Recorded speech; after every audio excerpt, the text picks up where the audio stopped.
सर्वधर्मस्थापकस्त्वं सर्वधर्मस्वरूपकम् आचार्याणां महाचार्यो रामकृष्णाय ते नमः। यथाग्निर्दाहिका शक्ति रामकृष्णे स्थिता हिया सर्वविद्या स्वरूपान्तां शारदां प्रणमाम्यहम्। शारदां प्रणमाम्यहम्। परतत्त्वे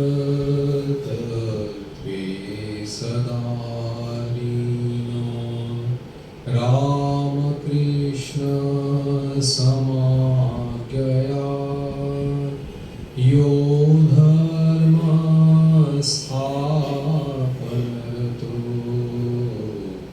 वीरेशं तं नमाम्यहम्। वीरेशं तं नमाम्यहम्।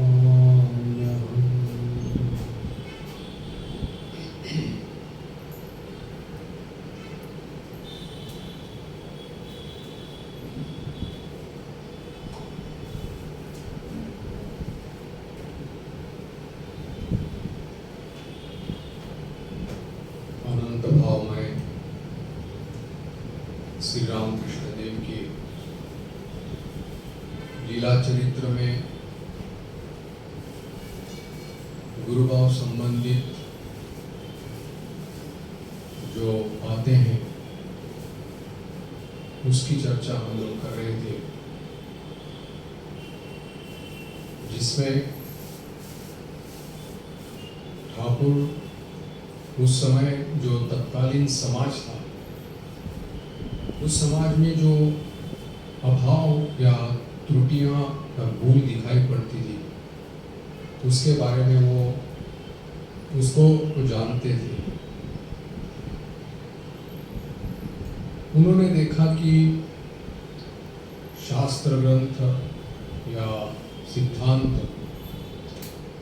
ये बहुत सारे हमारे ग्रंथों में दिखाई पड़ते हैं। उसको लेकर ही विद्वत समाज ऊहापोह करता है, शास्त्रीय चर्चा करता है, खंडन मंडन करता है। तथापि अनुभूति के नाम पे अगर कुछ कहे तो शून्य है। तो इसलिए उनको ये भाव यानी कि ये अभाव जो है ये उनको नजर में आता था।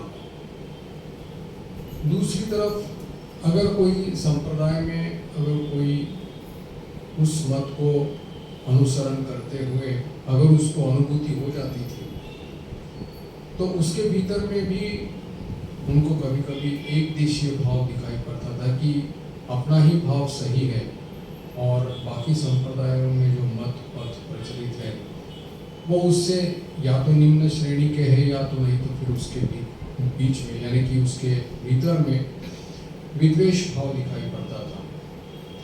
ये एक देशीपन उन्होंने वहाँ पर ये उनकी नज़र में आया था और इसलिए वो कहा करते थे कि ये केवल एक शास्त्र वहाँ की बात नहीं है, अध्यात्म ये साधन सापेक्ष है और अनुभूति की बात है। बालक अवस्था से ही ये धारणा उनके मन में थी कि खुद स्वाद लिए बिना कभी कोई किसी मार्ग को बता नहीं सकता या उस अध्यात्म का अनुभव स्वयं न हुए बिना उसके बारे में कोई चर्चा नहीं कर सकता।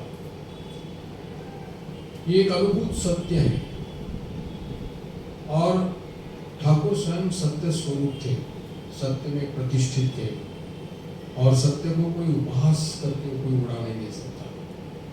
इसीलिए सिद्धांत को बुद्धि की तरह से ग्रहण करना एक बात और सिद्धांतों को अपने अनुभव का स्वरूप विषय बनाना ये दूसरी बात हो जाती है।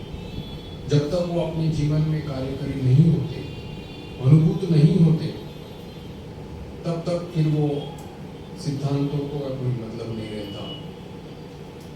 इसीलिए सभी प्रकार के भाव ठाकुर ने स्वयं अनुभव करने के कारण ही उस उदार मत का प्रचार उन्होंने किया था। जितने मत है उतने पथ है। स्वामी जी ने भी उनको सर्वधर्म स्वरूप कहा था। ठाकुर स्वयं एक युग पुरुष थे, इसलिए उनके द्वारा जो भी मार्ग बताया गया नया मार्ग था, ये नए सब भाव थे, नई सोच थी और नवीन सांचा बन गया था कि जिसमें एक देशीय भाव नहीं, संकीर्णता नहीं, कहीं भी किसी भी तरह की कट्टरता नहीं, लेकिन सब मत या सब पथों के प्रति एक उदार भाव। यही उनके जीवन से माँ जगदम्बा दिखाना चाहती थी और उसी प्रकार की लीला माँ जगदम्बा ने उनके शरीर मन का अवलंबन लेकर के की थी। उन्होंने एक युग धर्म जो स्थापित किया था कि सर्वभूतों में ईश्वर अनुभूति करने की साधना जो है, यही युग धर्म का प्रचार उन्होंने जो है ठाकुर ने किया था। उसी का अनुसरण करते हुए स्वामी जी ने भी वही भाव जो है सर्वभूतों में, ताकि जो बाहर में कहीं या अंदर में कहीं खोजने की जरूरत नहीं है, बहुरूपों में तुम्हारे सामने में जो दिखाई पड़ रहा है, दृश्य प्रपंच जो दिखाई पड़ रहा है, बस वही भगवत स्वरूप है। और वो जो इस सभी सर्वभूतों में प्रेम करता है, वही वास्तविक ईश्वर की उपासना करता है। हाँ, स्वामी जी ने ये इस युग धर्म का अकुतोभय प्रचार किया था। और देखा जाता है कि ठाकुर के अपने जीवन में कभी भी उन्होंने अपने आप को गुरु नहीं माना था या आचार्य पद की ये कभी उनके मन में ना कभी इच्छा थी, ना उन्होंने अपने आप को आचार्य समझा है। यद्यपि गुरु भाव में निरंतर यानी कि भावमुख अवस्था में निरंतर विचरण करने के कारण उनके भीतर में जो गुरु भाव का विकास हुआ था, गुरु भाव का विकास होने के कारण उन्होंने जो अपने भक्तों के साथ में जो लीला की थी, वो उनके लिए वो स्वाभाविक बन गई थी। इसीलिए गुरु पद पर प्रतिष्ठित यानी कि वास्तविक रूप से इस प्रकार से प्रतिष्ठित न होने पर भी वो आचार्य रूप से या गुरु पद से वो सदैव विराजमान रहते, उसी भाव में विराजमान रहते थे। देखते हैं कि जैसे ठाकुर कहा करते हैं कि जैसे फूल प्रस्फुटित होने पर भंवर उसके पास आया करते हैं, उनको कहीं निमंत्रण या आमंत्रण देना नहीं पड़ता, वो अपने आप उस सुगंध की खोजते खोजते वहाँ पर आकर के उपस्थित होते थे। वैसे ही ठाकुर के भीतर में जब आध्यात्मिक अनुभूतियों का जो घनीभूत भाव जो हो गया था, उसके प्रति आकृष्ट होकर के बहुत सारे लोग ठाकुर के पास आने लगे थे और इसी को लेकर के वो अपनी माँ जगदम्बा के साथ में कलह करते थे। वो बोलते थे कि ये तुम क्या कर रही हो, इतने लोगों की भीड़ जमा रही हो, मुझे यहाँ तक कि खाने पीने की भी कोई समय नहीं मिल रहा है। उस समय ठाकुर के गले का दर्द आरंभ हुआ था और बोल रहे थे कि ये तो एक टूटा हुआ ढोल है, इसको कितना दिन तक बजाओगी और ये कितना काम कर पाएगा। वैसे ही ठाकुर के पास जितने भी लोग आया करते थे, उसमें से सभी तो आध्यात्मिक भाव से संपन्न या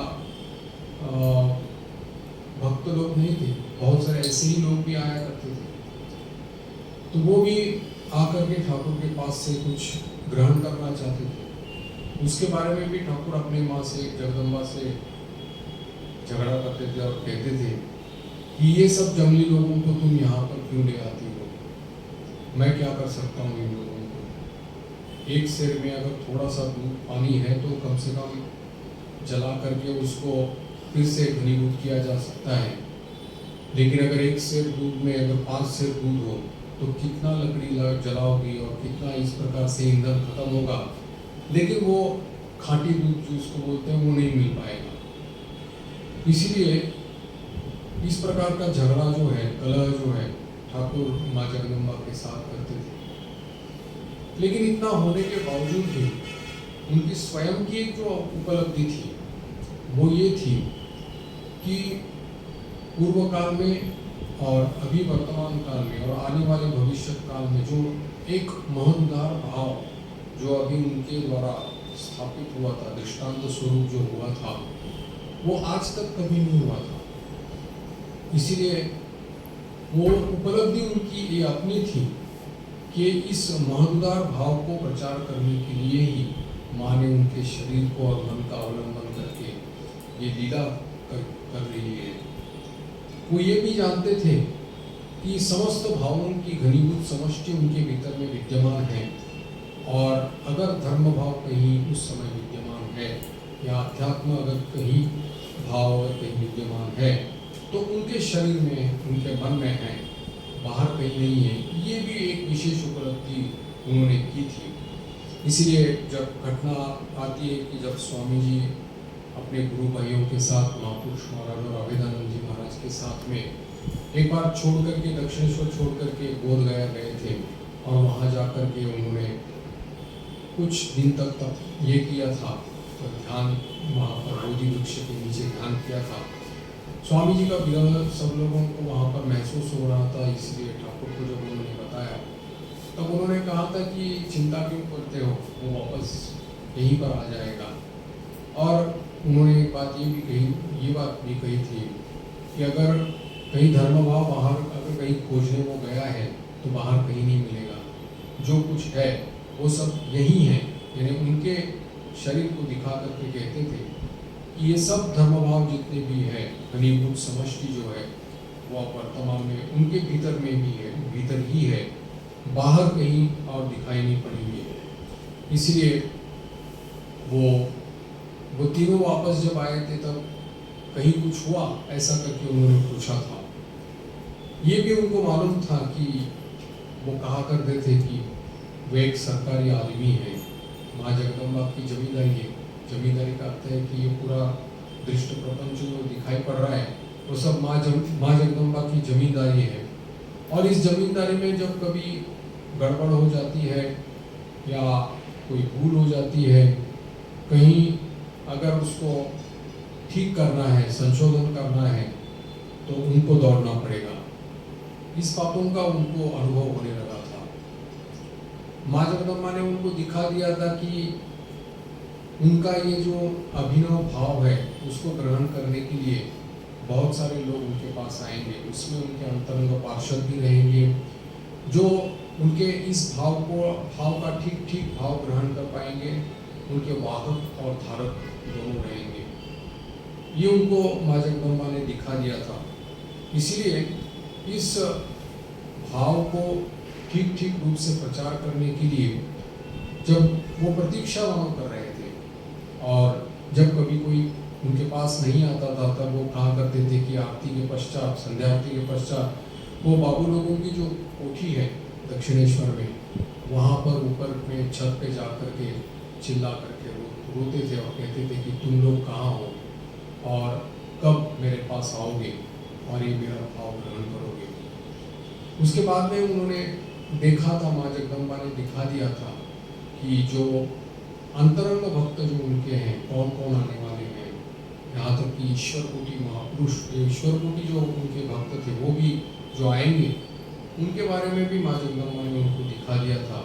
उसमें से प्रमुखता स्वामी जी स्वयं, स्वामी ब्रह्मानंद जी, राखा महाराज और स्वामी योगानंद जी, स्वामी निरंजनानंद जी और पूर्णचंद्र घोष, ऐसे और स्वामी प्रेमानंद जी, ये 6 जो थे वो ईश्वर कोटि महापुरुष की श्रेणी के थे। पूर्णचंद्र घोष जब उनके पास आए थे तब उनके बाद उन्होंने कहा था कि इस श्रेणी के लोग अब उनके पास नहीं आएंगे, यही अंतिम है। और माँ ने उनको दिखा दिया था कि ये सब तेरे अंतरंग है। ठाकुर ने ये कहा है, वचनामृत में भी हम लोगों को पढ़ने में आता है कि उन्होंने ये कहा था कि जिनका अंतिम जन्म है उसको यहाँ आना पड़ेगा, जिसने ईश्वर को ठीक ठीक पुकारा है उसको भी यहाँ आना पड़ेगा। तो ये जो उन्होंने कहा था उसको अगर हम लोग विचार करेंगे तो इसका मतलब क्या निकलता है कि ठाकुर क्या यहाँ पर कहना चाहते हैं। जो स्वयं माँ जगदम्बा के आश्रय में रहते हैं, एक बालक स्वभाव जिनका है, ऐसी बालकवत जो लीला करते हैं, तो वो खुद स्वयं कह रहे हैं कि यहाँ आना पड़ेगा। तो इसका अर्थ क्या है? तो इसका कथन का अर्थ यहाँ पर ग्रंथकार ने दो तरह से किया है। वो एक है कि ये जो अभिनव भाव जो अभी हुए हैं, कि सभी भावों का समन्वय और सभी धर्मों का समन्वय जो उनके द्वारा स्थापित हुआ था, दृष्टांत स्वरूप जो हुआ था, उसका आश्रय ग्रहण करना पड़ेगा उनको। यहाँ मतलब उसका आश्रय उनको लेना पड़ेगा, उसमें ठाकुर उनके सहायक होंगे, ये एक। और दूसरा यानी कि जो उनकी जो ये शुद्धम अपापविद्धम आनंद मूर्ति जो है, जिसको देखने से क्लेश दूर हो जाते हैं, जिसको देखने से अंदर में स्वाभाविक रूप से ही धर्मभाव जागृत होता है, आध्यात्मिक भाव जागृत होता है, भक्ति भाव अंदर में उमड़ आता है, ऐसे महापुरुष के शरण में जाना, अवतार पुरुष के शरण में जाना, ये दो बातें वहाँ यहाँ पर उन्होंने कही है कि जिसने ईश्वर को ठीक ठीक पुकारा है उसको यहाँ आना ही पड़ेगा, यानी कि श्री श्री ठाकुर के पास आना ही पड़ेगा। और दूसरा जिसका अंतिम जन्म है, जो उसको भी ठाकुर के पास आना पड़ेगा। ये दो तरह से उन्होंने उसकी व्याख्या की है। यहाँ पर एक बात और ग्रंथकार यहाँ पर जो कह रहे हैं, वो ये कह रहे हैं कि ये वर्तमान में माँ जगदम्बा ने उनके शरीर और मन को लेकर के जो लीला की थी, वो ये लीला द्वारा हमारे जो वेद है, पुराण है, शास्त्र ग्रंथ है, धर्म ग्रंथ है, इसकी सत्यता प्रमाणित हुई थी। इसके जो धर्म मत थे वो प्रतिष्ठित हुए थे। यानी ये मतलब नहीं कि भाव समन्वय की बात जो है पुरा काल में कहीं हुई नहीं थी। अगर गीता देखो तो गीता में भी चारों योग हैं, कर्मयोग, भक्ति योग, ज्ञान योग, राजयोग, सभी योग हैं, और इन भावों का समन्वय भी वहाँ पर दिखाई पड़ता है। लेकिन इतने सारे भाव कौन से व्यक्ति ने आज तक जीवन में उतार करके प्रत्येक भाव को सत्य प्रमाणित किया है और वहाँ तक तत्वतः सभी एक ही लक्ष्य की ओर जा रहे हैं, कहा है सिवाय श्री रामकृष्ण, और किसी ने नहीं किया। धर्ममत तो बहुत है, शास्त्र ग्रंथों में सिद्धांत तो बहुत है, लेकिन एक एक सिद्धांत जो प्रतिपादित किया गया है वो सिद्धांतों को प्रमाणित किया है उनके अनुभव ने। इसलिए ऐसा अनुभव जो है वो ये तो परीक्षित सत्य है, उन्होंने अपने जीवन में उसको उतार कर दिया है। और इसीलिए जो अभाव हम लोगों को इस युग में जो दिखाई पड़ता था कि केवल धर्ममत, धर्मपथ या ग्रंथ या सिद्धांत जो है वो केवल शास्त्रों में पढ़ने के लिए नहीं है, लेकिन वो सत्य है और उसका अनुभव किया जा सकता है। और सभी सत्य अभी यानी कि सभी सिद्धांतों को यानी कि जो लक्ष्य जो है वो एक ही तत्व है। और इसीलिए हमारे सभी पुराण या वेद या उपनिषद शास्त्र ग्रंथ जो है वो उसकी सत्यता उन्होंने प्रमाणित की, और वो उनके धर्ममत जो है वो मानो उनके द्वारा प्रतिष्ठित हुए थे। इस लीला में उनके सहायक कौन कौन बनेंगे, इस लीला में उनके पास कौन कौन आएगा, ये भी उनको उस समय पता चला था। ये जो गुरु भाव है जिसकी हम लोग चर्चा कर रहे हैं, तो ये गुरु भाव ऐसे देखा जाए तो ईश्वरीय भाव ही है। जब जगदम्बा की इच्छा से कोई व्यक्ति जब ब्रह्मबोध संपन्न या अनुभूति संपन्न बन जाता है, तब उसके भीतर में दिव्य प्रेरणा देकर के भगवान ही भक्तों के ऊपर कृपा करते हैं, शिष्यों के ऊपर कृपा करते हैं। और वो शक्ति, गुरु शक्ति जो है वो गुरु के द्वारा शिष्य में संचारित होती है। उसी को ही हम लोग गुरु तत्व कहते हैं या गुरुकरण करना कहते हैं, दीक्षा कहते हैं। अगर तंत्रों में का देखा जाए तो 3 प्रकार की दीक्षा का उल्लेख यहाँ पर मिलता है। एक है शांभवी दीक्षा, दूसरी है शाक्ति दीक्षा और तीसरी है मंत्र दीक्षा। शांभवी दीक्षा में जैसे आगम शास्त्र में कहा जाता है कि गुरुदेव के दर्शन, स्पर्शन और या संभाषण से ही वो उसके भीतर में शक्ति संचार हो जाता है। शाक्ति दीक्षा जो रहती है उसमें गुरुदेव अपने ज्ञान चक्षु के द्वारा उसके भीतर में शक्ति संचार करते हैं और उसकी भीतर का चैतन्य जो है कुंडलिनी शक्ति जागृत कर देते हैं। और तीसरी दीक्षा का जो प्रकार है वो मंत्र दीक्षा, जो हम लोग सभी जानते हैं, जबकि गुरु कान में मंत्र देते हैं और मंत्र देकर के उसके भीतर का चैतन्य जागृत कर देते हैं। मंत्र के द्वारा वो गुरु शक्ति जो है वो शिष्य के भीतर में प्रवेश करती है। तो इस प्रकार की 3 प्रकार की जो दीक्षा है वो तंत्र शास्त्र में कही गई है। शांभवी दीक्षा में आचार्य हो, जो आचार्य रहते हैं, गुरु रहते हैं या शिष्य रहते हैं, उनमें पहले से ही किसी प्रकार का इस प्रकार का संकल्प नहीं रहता कि इनके द्वारा मुझे दीक्षा दी जाए या ये मेरा शिष्य है, वो मेरे गुरु हैं। इस प्रकार का कोई इच्छा या संकल्प उसमें नहीं रहता। आमने सामने आने पर ही उनके भीतर में करुणावश होकर के गुरु उसको दर्शन मात्र से, स्पर्शन मात्र से उसको शक्ति संचार कर देते हैं। और ये उनकी पूरी करुणा के ऊपर निर्भर करता है। जब वो करुणा करते हैं, कृपा करते हैं, तब वो अपने शिष्य में इस प्रकार का शक्ति संचार करते हैं। ठाकुर के जीवन में हम लोग देखते हैं ये तीनों प्रकार की दीक्षा उन्होंने दी है। तीनों प्रकार की, शांभवी, शाक्ति और मंत्र दीक्षा। जब जिस प्रकार से उनके मन में आता था और जिसके लिए जो जरूरी है वो इस प्रकार की दीक्षा देकर के उनको शिष्यों को कृतार्थ करते थे। हम लोग जानते हैं कि एक बार महापुरुष महाराज स्वयं पंचवटी के नीचे में बैठे हुए ध्यान कर रहे थे। उसी समय ठाकुर वहाँ से जा रहे थे, झाऊतला की ओर शौच करने के लिए जा रहे थे। महापुरुष महाराज को उन्होंने, यानी कि शिवानंद जी महाराज को वहाँ पर उन्होंने पंचवटी के नीचे ध्यान करते हुए देखा और उनकी दृष्टि मात्र से ही महापुरुष महाराज ने अनुभव किया कि उनके भीतर की कुंडलिनी शक्ति जागृत हो गई है। महावायु जो है वो ऊपर की ओर उठ रहा है और इतना रोना उनके भीतर में आ गया कि वो बहुत देर तक रोते रहे। फिर ठाकुर वापस जब झाऊतला से आ गए तब उसको बुला लिया अपने कमरे में और उसको खाने के लिए कुछ दे दिया। तो किसी किसी को स्पर्श करके ही, किसी के जीभ के ऊपर में मंत्र लिख करके, किसी के ऊपर पैर रख करके, या किसी को मंत्र दे करके, या किसी को इच्छा मात्र से मंद मंद मुस्कान के द्वारा भी उन्होंने शक्ति का संचार किया है। उनके आंखों में आंखें डाल करके उसके भीतर में शक्ति का संचार किया है।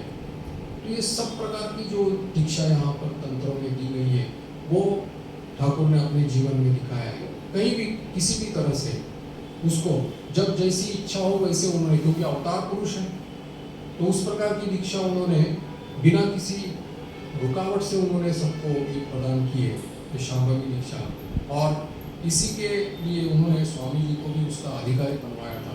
हम लोग जानते हैं स्वामी जी स्वयं इस प्रकार की तीनों दीक्षा देने के लिए समर्थ थे, सर्वसमर्थ थे।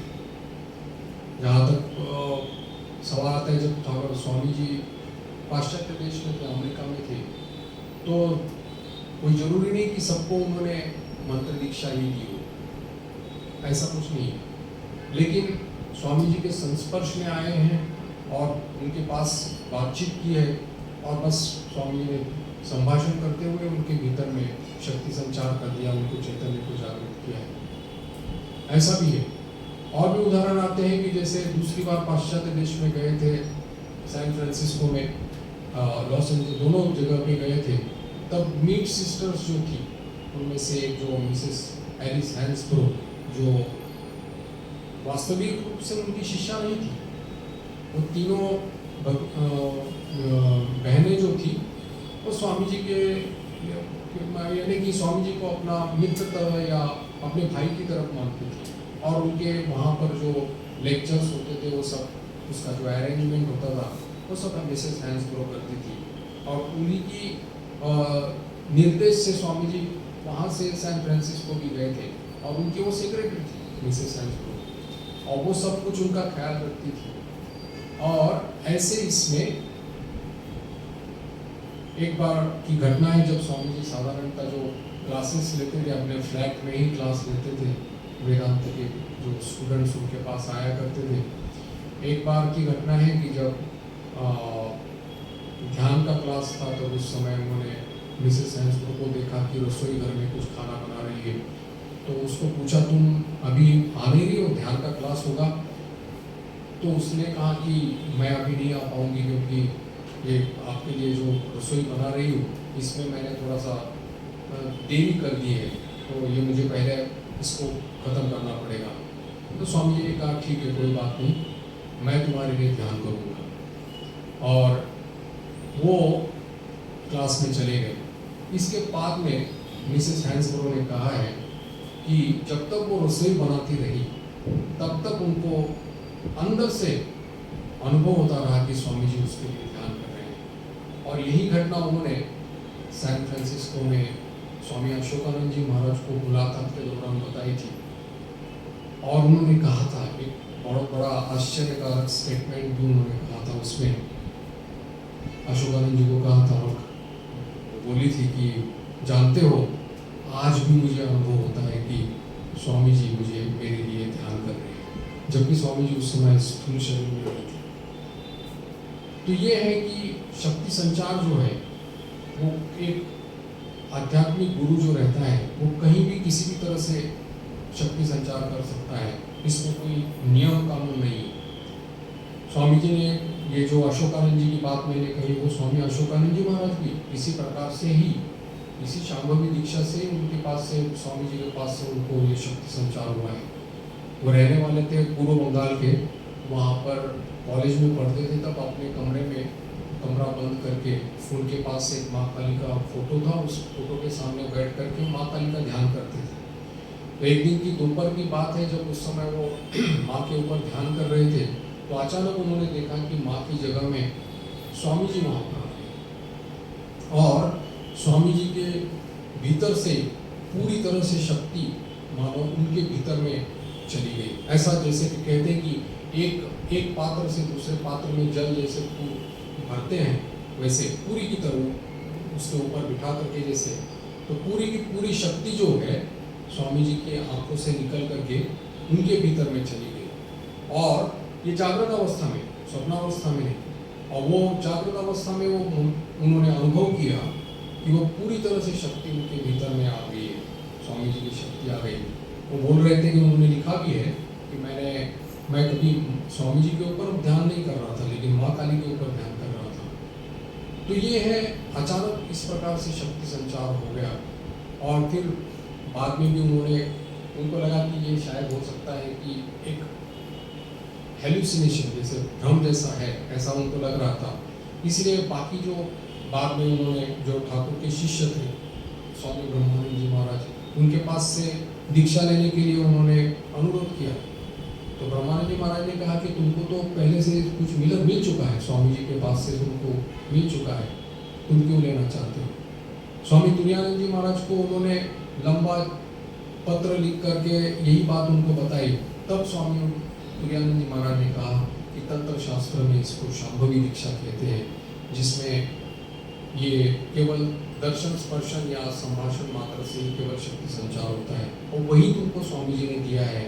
इसके लिए अलग से तुमको दीक्षा लेने की आवश्यकता नहीं है। और यही बात स्वामी शिवानंद जी महाराज ने भी दोहराई थी उनके लिए, कि उन्होंने भी वही कहा था कि तुमको अलग से दीक्षा लेने के लिए जरूरत नहीं है।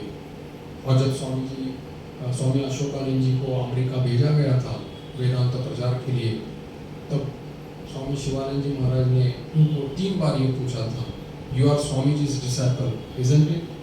ऐसा करके 3 बार उनको पूछा था और उनसे हाँ कहलाया था। तो ये है कि कहने का मतलब तात्पर्य ये है कि शिव दीक्षा जो यानी कि ये जो गुरु शक्ति का जो संचार होता है वो कोई नियम कानून उसमें ये नहीं रहता इस प्रकार के अवतार पुरुषों के जीवन में।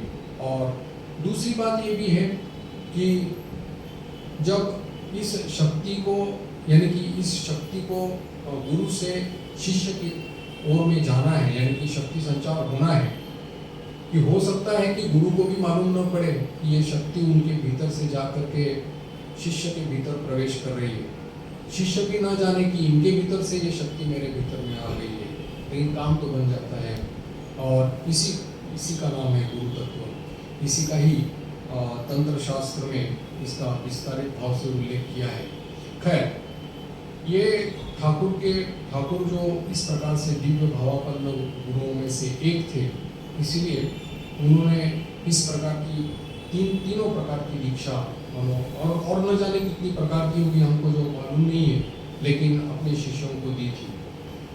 यहाँ पर ग्रंथकार का कहना यह है कि सभी प्रकार की जो भाव रहते हैं या शक्तियाँ जो रहती है, ये अवतार पुरुष में तो विद्यमान रहती है, लेकिन आवश्यकता के अनुसार इसका प्रकाश होता है या विकास होता है, और जैसी जैसी आवश्यकता हो वैसे वैसे स्वयं वो उसको प्रकाशित करते हैं। जैसे कि कहा गया है यहाँ पर कि जब उनको गले का कैंसर हुआ था और बहुत दिन पर भोगने के कारण में उनका शरीर मानो एक अस्थि पंजर की तरह हुआ था, तो अभी बोल भी नहीं पाते थे।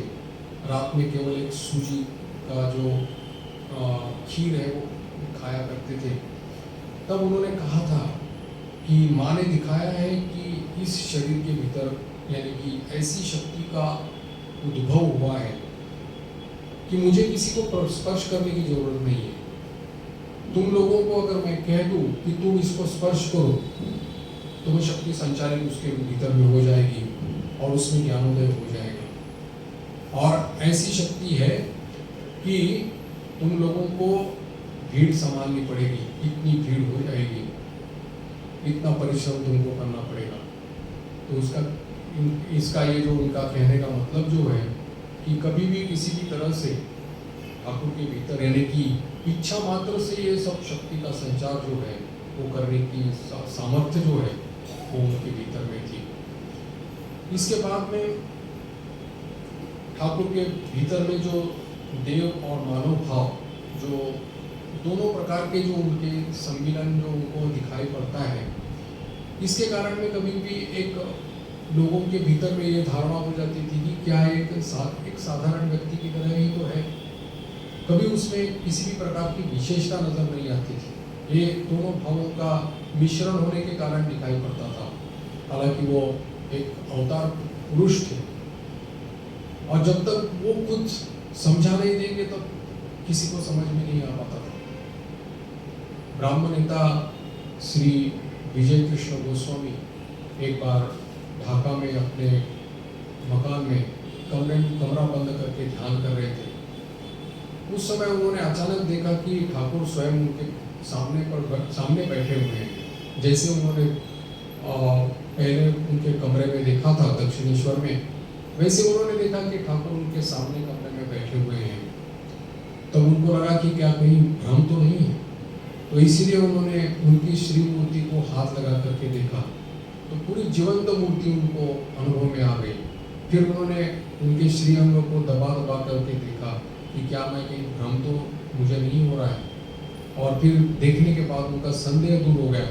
फिर उसके बाद में जब वो दक्षिणेश्वर में एक बार आए थे ठाकुर को मिलने के लिए, तब उन्होंने कहा था कि बहुत जगह में मैं गया, देश विदेश में गया, पहाड़ों पे गया, इस संत के पास, उस महात्मा के पास ऐसे गया, लेकिन मैं आज डंके की चोट पर कहता हूँ कि ये सब किसी किसी के पास एक आने का ज्ञान है, किसी किसी के पास दो आने का ज्ञान है, किसी किसी के पास बहुत ज़्यादा हो गया तो 4 आने का है, लेकिन यही देखता हूँ यानी ठाकुर के पास ही देखता हूँ कि पूर्ण ज्ञान है, 16 आना ज्ञान इसमें पूरा भरा पड़ा हुआ है।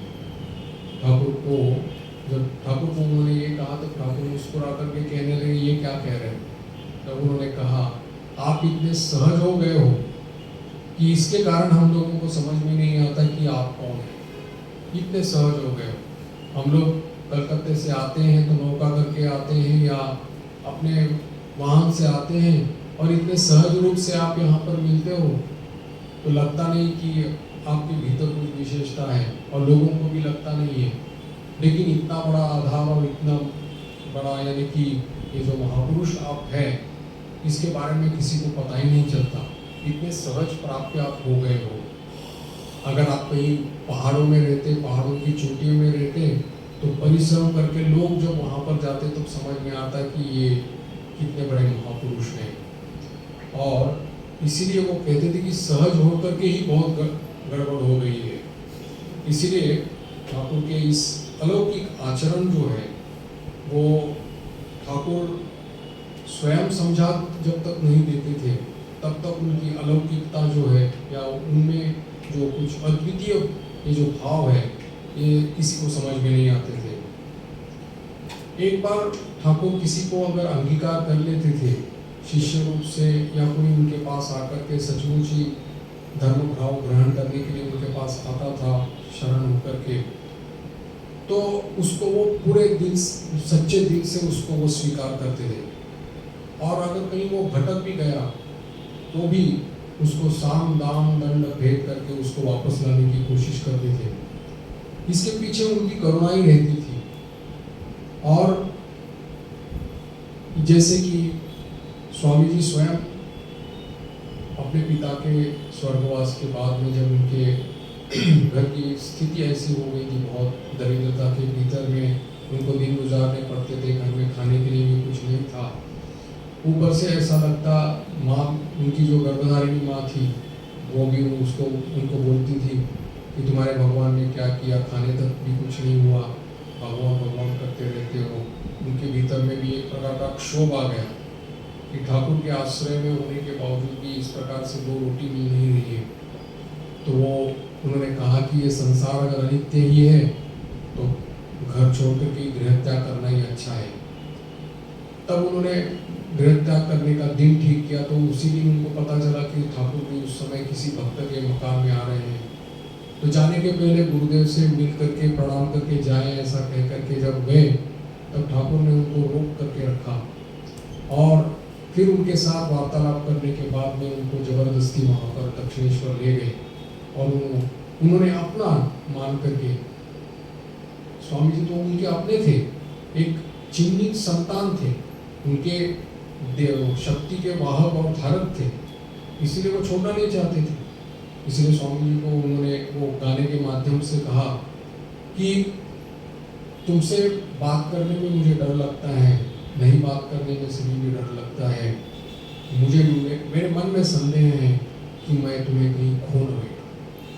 और उनकी आंखों से आंसू बहने लगे। स्वामी जी को अपना इतना माना था, इतना प्रेम था स्वामी जी के ऊपर में, इसलिए स्वामी जी ने बाद में परवर्ती काल में ये सब कहा है कि संसार के लोगों ने मेरे ऊपर बहुत अविश्वास किया, यानी कि उन्होंने मुझे गलत समझा, लेकिन एकमात्र श्री रामकृष्ण थे कि जिन्होंने मुझे कभी गलत नहीं समझा।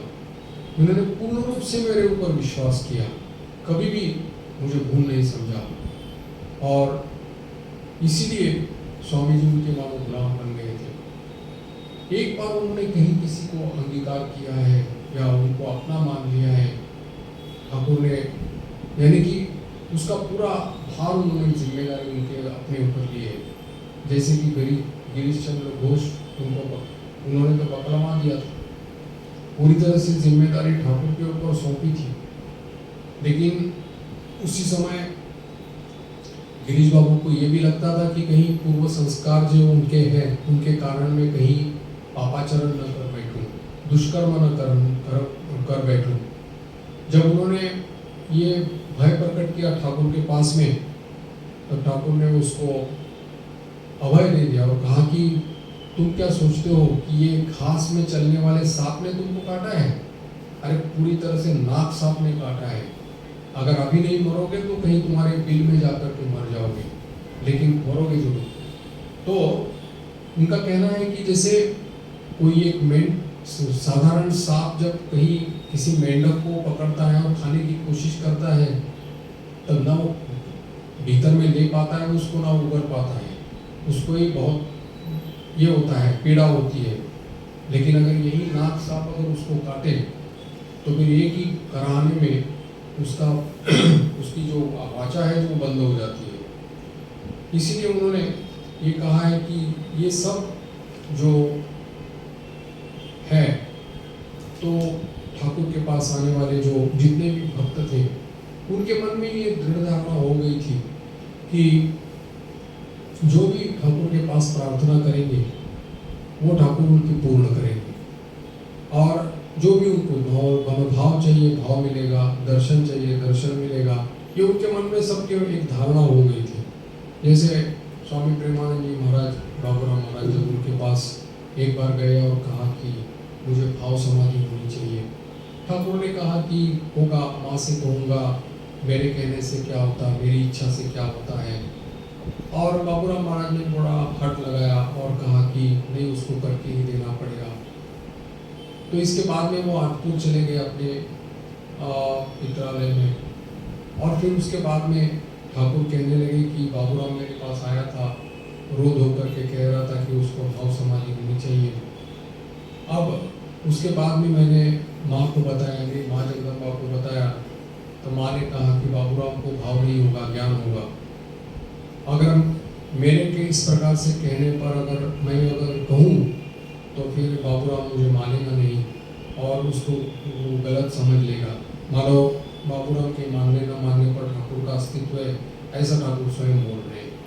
तो ये ऐसी बात थी कि ठाकुर यद्यपि इस प्रकार से बात करते थे, लेकिन जब गुरुभाव का विकास उनके भीतर में होता था तो स्वयं उसको उस प्रकार की योग्यता प्रदान करते थे। ये उनका अहेतुक प्रेम था। और वो कहते थे कि तुम लोग तो, यानी कि अपने बालक भक्तों को दिखा करके कहते थे, तुम लोग तो छोटे बच्चे हो, कोई स्कूल में पढ़ता है तो कोई कॉलेज में जाता है, लेकिन तुम लोगों के लिए मेरा मन कैसा हो जाता है कि तुम लोग नहीं आए तो क्यों नहीं आए, क्या हो गया, कहीं यहाँ के बारे में तुम्हारी रुचि तो नहीं हो गई। इस प्रकार से तुम लोगों की तो सामर्थ्य भी नहीं कि एक पैसे का बतासा ला कर दे दे, फिर भी तुम्हारे लिए मेरी भावना इतनी क्यों हो जाती है। तब उन्होंने किसी से पूछा तो कहा कि हो सकता है आपके मन में उनके प्रति कल्याण भावना हो, इसलिए हो गए। तब ठाकुर स्वयं कहते थे कि जानते हो, इनके भीतर में कामिनी कांचन नहीं है, शुद्ध सत्व भाव है, इसीलिए अगर ये लोग अगर भगवान में मन लगाए तो तुरंत ही भगवत प्राप्ति हो सकती है। और इसीलिए जैसे स्वामी जी के बारे में भी उनका ये था कि मिलने के बाद में उनको बार बार मिलने की इच्छा होती थी और स्वामी जी नहीं आते थे, तब वो मानो पंचवटी में जा कर के बहुत यानी कि रोते थे। वो स्वयं बताते हैं कि जैसे कि एक अंगोछा को पानी से जल शून्य करने के लिए जैसे निचोड़ा जाता है, वैसा उनका हृदय मानो कोई निचोड़ रहा है, ऐसा उनको अनुभव होता था। और वो कहते थे कि नरेंद्र के लिए मेरी ये अवस्था हो रही है। और वो कभी कभी उनके पास रहने वाले जो हजरा महाशय थे, उनको भी ये बात बताते थे। हजरा महाशय अपनी बुद्धि से उनको ज्ञान देते थे और कहते थे कि इस प्रकार से आप क्यों उन बच्चों की तरफ ध्यान देते हो, आप तो समाज में हो जाओ, आप तो परमहंस है। तो ठाकुर का बालक स्वभाव था, तो माँ के पास जाकर के बोलते थे कि हजरा ने ऐसा कहा है। तब माँ ने दिखाया कि ये सब जो जिनको तुम प्रेम करते हो ये शुद्ध सत्व है, नारायण स्वरूप है। तब जाकर के वो उसको डांटते थे। स्वामी जी ने भी कहा था, प्रेम एक बार प्रेम से उनको कहा था कि आप नरेंद्र नरेंद्र करते हो, देखो कहीं नरेंद्र जैसा ही बनना पड़ेगा। राजा भरत को तो हरिण का चिंतन करते करते हरिण का जन्म लेना पड़ा। अब जब स्वामी जी ने ये कहा तब ठाकुर को बड़ी चिंता हो गई, भावना हो गई। वो माँ के पास चले गए और उन्होंने कहा कि नरेंद्र ऐसा कहता है।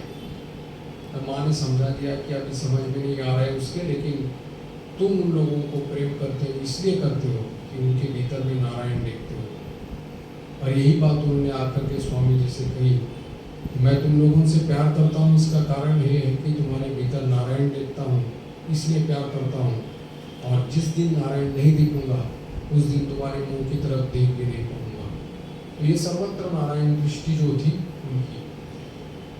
और ठाकुर का ये कहना था कि जितने भी गुणी व्यक्ति हैं, जिसके भीतर में किसी किसी प्रकार की विशेषता है, उन सबको वो सम्मान की दृष्टि से देखते थे। वो कहते थे कि गुणों का आदर करना चाहिए। जैसे कोई अगर किसी के भीतर कोई विशेष शक्ति का प्रकाश अगर दिखाई पड़ता था तो वो कहते थे कि उसका सम्मान करना चाहिए। वैसे गीता में भी कहा यद्यत विभूतिमत सत्वम श्रीमतो उर्जितमेव वा, वो सब भगवान की ही शक्ति है, उनके ही गुण हैं, उनकी ही यानी कि शक्ति का प्रकाश जो है वो कम बेसी भाव से सभी जगहों पे प्रकाशित हो रहा है। अगर उसकी अवमानना करो तो मानो भगवान की अवमानना करने जैसा हो जाएगा। इसीलिए वो कहते थे कि ये भगवान की ही विभूति है, शक्ति है, और इसीलिए उसका सम्मान करना सीखना चाहिए। इसीलिए वो जब भी कोई गुणी व्यक्ति हो, किसी में विशेषता हो, किसी में पांडित्य हो, विद्वत्ता हो, तो ठाकुर जरूर उसके पास स्वयं जाया करते थे, उसको बिना बुलाए वो स्वयं जाया करते थे। जैसे कि पंडित पद्मलोचन है, ईश्वर चंद्र विद्यासागर है, बनारस के जो महेश बोल करके वीणा वादक थे उनके पास में गए थे। वृंदावन में सखी भाव का अवलंबन करने वाली गंगा माता थी, केशव सेन थे, और न जाने कितने बहुत सारे ब्राह्मण नेता थे, सबके पास वो गए थे। जब भी कभी किसी व्यक्ति में गुण दिखाई पड़ते थे, विशेषता दिखाई पड़ती थी, बिना बुलाए वो वहाँ पर जाते थे। और इसके लिए उनको मन में कोई भी किसी भी प्रकार का ये नहीं आता था, क्योंकि पूरी तरह से अभिमान और अहंकार को माँ जगदम्बा में उन्होंने समर्पित कर दिया था। इसीलिए वो कभी भी अहंकार उनके मन में कभी वो उठ नहीं पाया। वो जब भिखारी लोग दक्षिणेश्वर में भोजन करके पत्तल फेंक जाते थे, उन सभी पत्तलों को इकट्ठा करके अपने माथे पर लेकर के वो फेंक देते थे और कहते थे कि माँ मेरे मन में किसी भी प्रकार का अभिमान अहंकार न आ जाए कि इन लोगों से मैं कहीं भी एक अंश से भी श्रेष्ठ हूँ। इस प्रकार की अभिमान शून्यता और अहम शून्यता उनके भीतर में थी। और दक्षिणेश्वर में आने वाले बहुत सारे लोगों में उनको न पहचानने वाले ऐसे लोग थे, जिसमें किसी ने उनको कहा कि उनका जो वेश जो रहता था, जिसमें जैसे हम फोटो में देखते हैं ठाकुर को कि धोती का एक छोर उनके कंधे पर, उसी प्रकार से वो घूमते थे। तो एक किसी कलकत्ते से आए हुए डॉक्टर ने उनको कहा कि उनको लगा कि ये माली है, बगीचे में काम करने वाला माली है, तो उसको कहा थोड़ा सा वो फूल तोड़ के दे दो। ठाकुर ने तुरंत फूल तोड़ करके उनको दिए थे। एक बार मथुर बाबू के जो पुत्र थे त्रैलोक्य बाबू, तो किसी कारण से ठाकुर के भांजे जो थे हृदयराम, उसके ऊपर असंतुष्ट हो गए थे और उन्होंने उनको दक्षिणेश्वर से निकाल दिया था। और बात बात में ये भाव भी प्रकाश किया था कि ठाकुर को भी यहाँ रहने की जरूरत नहीं है। तो जब ठाकुर ने ये बात सुन ली तो स्वयं उन्होंने कुछ नहीं, उसके बारे में कोई उनका रिएक्शन नहीं था। एक जो अंगोछा उनके पास था वो उन्होंने कंधे पर डाल दिया और सीधा वहाँ से अपने कमरे से निकल करके दरवाजे की तरफ, जो प्रमुख दरवाजा प्रधान दरवाजा है उसकी तरफ बढ़ने लगे। दरवाजे तक आते आते खबर गई त्रैलोक्य बाबू को कि ठाकुर छोड़ के जा रहे हैं करके। तो त्रैलोक्य बाबू दौड़ करके वहाँ पर आ गए, उनके चरणों में गिर गए, प्रणाम किया और बोला कि आपको तो मैंने नहीं कहा है जाने के लिए, आप क्यों जा रहे हो, तो आप वापस आइए। ठाकुर ने भी जैसे कुछ हुआ ही नहीं ऐसा ये करके हंसते हंसते वापस आ गए और अपने कमरे में बैठ गए। पूरी तरह से अभिमान शून्यता, अहम शून्यता उनके जीवन में दिखाई पड़ी है। उस समय ठाकुर, जैसे कि कहा जाता है कि जैसे बाढ़ आती है तो जैसे और सब जगह पर जब बाढ़ आती है, बहुत बड़ी बाढ़ आती है, तब जितने भी नाले हैं, नहर है, छोटे छोटे तालाब है, सरोवर है, ये सब पानी से पूर्ण हो जाते हैं। वैसे ही जब अवतार पुरुषों का जब आगमन होता है तब देखा जाता है कि बहुत सारे महापुरुष जन्म ग्रहण करते हुए दिखाई पड़ते हैं। जीवन मुक्त जिनका अंतिम जन्म है वो भी जन्म ग्रहण करते हुए दिखाई पड़ते हैं। जो लोग सिद्ध महापुरुष है वो भी वहाँ पर उसी समय जन्म लेते हैं। ऐसे गुणी व्यक्ति जो है, जो जिनके भीतर में बहुत सारे गुणों का विकास, उत्कर्ष देखा जाता है, वो ऐसे एक तरह की बाढ़ आ जाती है। ठाकुर के आगमन के बाद में ही देखा गया है वहाँ पर कलकत्ते में कि कहीं सब समय कहीं ना कहीं धर्म सभा हो रही है, हरि सभा हो रही है, नाम संकीर्तन चल रहा है, प्रवचन चल रहे हैं और सब कुछ यानी कि धर्म संबंधी एक तरह का आंदोलन वहाँ पर हो रहा है। तो इसीलिए इसको लक्ष्य करते हुए जब ठाकुर ने कहा था कि ये सब कुछ जो दिखाई पड़ रहा है तुम लोगों को अभी धर्म के बारे में जो चर्चा और ये सब आंदोलन दिखाई पड़ रहा है, वो सब इसके कारण है, यानी उनके कारण है, इनके आगमन के कारण ही ये सब कुछ हो रहा है। और तुम लोग जब तक ये सिखाया नहीं जब तुम लोगों को, तब तुम कैसे सीख पाओगे। इसीलिए मैं जब भी उनके पास में, ठाकुर के पास में कोई आते थे, भक्त आते थे, तो नमस्कार करना भी नहीं जानते थे। ठाकुर ने उन लोगों को सिखाया कि कैसे प्रणाम किया जाता है, नमस्कार किया जाता है।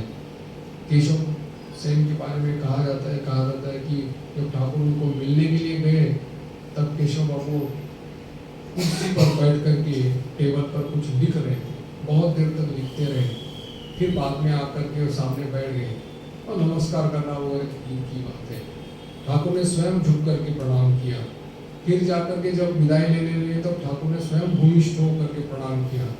तब ऐसे करते करते केशव सेन धीरे धीरे प्रणाम करना सीख गए और मस्तक नीचे झुका करके प्रणाम करना वो सीख गए। तो ये सब कुछ अवतार पुरुषों के आगमन से जो धर्म की बाढ़ आ जाती है, उसमें सभ्यता यानी कि ये जो कल्चर जिसको कहते हैं, संस्कृति, इसकी भी बाढ़ उसमें आ जाती है। जैसे कि ठाकुर के साथ में जिनके जो विशिष्ट व्यक्तियों का संस्पर्श आया था, उसमें से बात हुई थी, जैसे कि पंडित शशधर तर्क चूड़ामणि, वो भी ठाकुर के पास आए थे। ठाकुर उनसे मिलने गए थे पहली बार रथ यात्रा के समय में, और उनसे मिलकर के बहुत संतुष्ट हुए थे और उनको उपदेश भी किया था। और उन्होंने देखा कि जैसे उस समय उन्होंने कहा था कि ये आपको क्या कहीं ईश्वर आदेश हुआ है कि इस प्रकार से आप यानी कि प्रवचन कर रहे हैं, उपदेश दे रहे हैं। तब वो चुप हो गए थे। हाजरा महाशय ने उनके पक्ष लेते हुए कहा था कि वो अपने इससे हिसाब से यानी कि वो उपदेश दे रहे हैं, कोई ईश्वर आदेश उनको नहीं हुआ है। तब ठाकुर ने कहा था जिसको ईश्वर आदेश नहीं हुआ है वो कैसे इस प्रकार से यानी कि उपदेश दे सकता है। अगर ईश्वर आदेश हो तो फिर वो उपदेश दे दे, प्रवचन कर दे, तभी वो हो सकता है। तो इसी प्रकार से वो कहते थे कि जिसके भीतर में से वो जो काम होना है वो ठाकुर को माँ जगदम्बा ने दिखा दिया था। स्वामी जी के भीतर में जैसे उन्होंने देखा था कि एक जैसी एक शक्ति के कारण में केशव चंद्र सिंह वहाँ पर प्रसिद्ध हुए, वैसी 18 शक्तियाँ स्वामी जी के भीतर में विद्यमान है। देखा था कि केशव चंद्र सिंह के भीतर में एक छोटी सी मानो लौ जल रही है दीपक की, लेकिन स्वामी जी के भीतर में मानो ज्ञान सूर्य प्रकट हुआ है और उससे पूरी तरह से माया का मानो जो ये है वो अंधकार दूर हो रहा है। तो ऐसे ही स्वामी जी जो ठाकुर जो जहाँ जहाँ जाते थे, जैसे रथ यात्रा के उपलक्ष्य में 1885 में गए हैं, फिर पुनर्रथ यात्रा जो होती है उसमें भी बलराम बाबू के घर में गए। बलराम बाबू का घर तो वहाँ उनका बैठक खाना था, वहाँ पर है कि 100 से भी अधिक बार ठाकुर वहाँ पर कलकत्ते में जब आए थे तो वहाँ पर उस बैठक खाने में आए थे और वहीं पर भक्तों के साथ मिलते थे। पंडित शशधर भी उस बार पुनर्यात्रा रथ यात्रा के दिन में आकर के ठाकुर से मिले थे और ठाकुर को प्रणाम करके उन्होंने कहा था, हाथ जोड़ करके कहा था कि दर्शन चर्चा करके मेरा हृदय जो है बहुत शुष्क हो गया है, मुझे पूर्ण भक्ति प्रदान कीजिएगा और कृपा कीजिएगा। ठाकुर ने उनके हृदय को स्पर्श किया था। तो इसी प्रकार से ठाकुर जहाँ जहाँ जाते थे और जिससे मिलते थे और जिसके द्वारा थोड़ा भी अगर कहीं धर्म भाव का अगर उसके भीतर में भाव था तो उसको जागृत किया करते थे। वैसे ही थे ईशान चंद्र जो थे ठाकुर के ही भक्त थे, वो भी उनके घर में भी ठाकुर कई बार गए हैं और जो जिसकी दयालुता के बारे में स्वामी जी स्वयं कहते हैं कि वो ईश्वर चंद्र से विद्यासागर से किसी भी अंश से कम नहीं थे। किसी के दुख कष्टों को दूर करने के लिए स्वयं तत्पर रहते थे ईशान ऐसे ईशान चंद्र जो थे वो ये करते थे, पुरस्चरण जिसको बोलते हैं, वो पुरस्चरण किया करते थे। लेकिन ठाकुर उनके पास जाकर के उनको कहते हैं कि अनुराग और व्याकुलता रहने से सब कुछ हो जाता है, पुरस्चरण कितना करते रहोगे। और इसी एक दिन उन्होंने पुरस्चरण समाप्त करते हुए, जिस दिन उन्होंने उनको देखा था, ईशान बाबू को देखा था, तो कहा कि डूब जाओ डूब जाओ, इसी के भीतर डूबते रहो, ऊपर ऊपर ऐसा तैरने से कुछ मिलेगा नहीं। तो ठाकुर उनके घर में भी गए थे और वहाँ से और भी जगह पर जाकर के उन्होंने जितने भी लोग उनके सानिध्य में आए हैं उनको, उनके भीतर में धर्म भाव थोड़ा भी अगर कहीं दिखाई पड़ा तो जागृत करने की उन्होंने प्रयास किया था। और ये उनका अभी ये था कि जैसे वो कहते थे कि अभी उनका जो शरीर जो उनका है बहुत ही मतलब ये था कि कहीं ज़्यादा जा नहीं सकते थे, कहीं पालकी के बिना नहीं जा सकते, कहीं यहाँ पर गाड़ी के बिना नहीं जा सकते थे, बहुत कोमल शरीर था।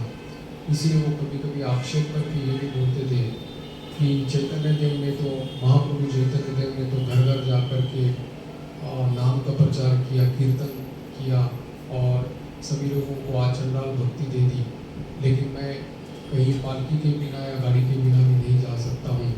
ऐसे करके कभी माँ के साथ, माँ जगदम्बा के साथ उन्होंने आक्षेप भी किया है। तो ये है कि करुणानिधान जो ठाकुर थे उनका हर पल जो था, यानी कि अपने भक्तों के कल्याण के लिए या विश्व कल्याण के लिए उनका गया है। इसी बात को यहाँ पर उन्होंने स्पष्ट रूप से ग्रंथकार ने कहा है। आज यहीं पर विराम देते। ओम शांति शांति शांति। हरि ओम तत्सत। श्री राम कृष्ण।